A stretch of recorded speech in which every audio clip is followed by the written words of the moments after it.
According to the World Bank, between 88 and 115 million people are being pushed into poverty as a result of the COVID-19 crisis, with the majority of them being found in South Asia and sub-Saharan countries where poverty rates are already high. United Nations states that the people living in poverty experience setbacks and mutually reinforcing challenges that prevent them from realizing their rights and overcome poverty, including dangerous work conditions, unsafe housing, lack of nutritious food, unequal access to justice, lack of political power, and limited access to health care. In Uganda, 41% live in poverty, and almost half of Uganda's population is under the age of 15, representing one of the youngest populations in the world. Uganda also hosts the largest refugee population in Africa. More than 1 million refugees have fled their home countries to seek asylum in Uganda. In Uganda, nearly 50% of children do not complete primary school, and the majority of families rely on agriculture for their livelihoods.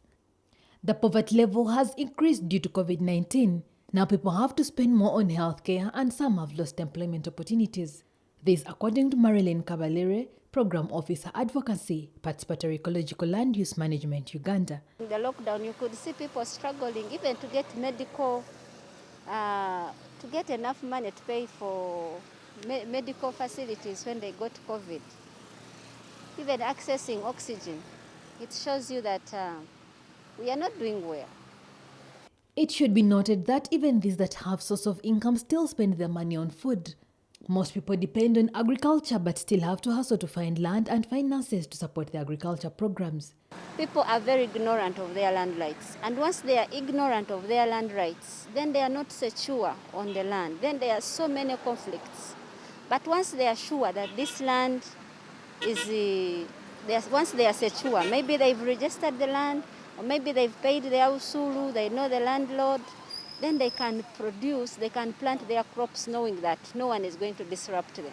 The government of Uganda ought to add more funding in small-scale businesses and the government programs such as Emyoga Program, Youth Livelihood Program, Women Entrepreneurship Group, Operation Wealth Creation, because at the moment there assume not to be positive results since there is limited money specialized for development. There are a number of programs the country came up with, and some of these ones have helped, others have not helped. But you see that the poverty levels are still high. If that program is well financed, then the poverty levels, which are mainly at that level, will be somehow reduced. Despite the slow pace of the recovery, the government's macroeconomic policies have had a tremendous impact on reducing poverty levels. This decreased from over 56% of the population living below Uganda's national poverty line in the early 1990s just below 20% within a period of 20 years. Lucky Atare Binjira, CTV, PM Edition.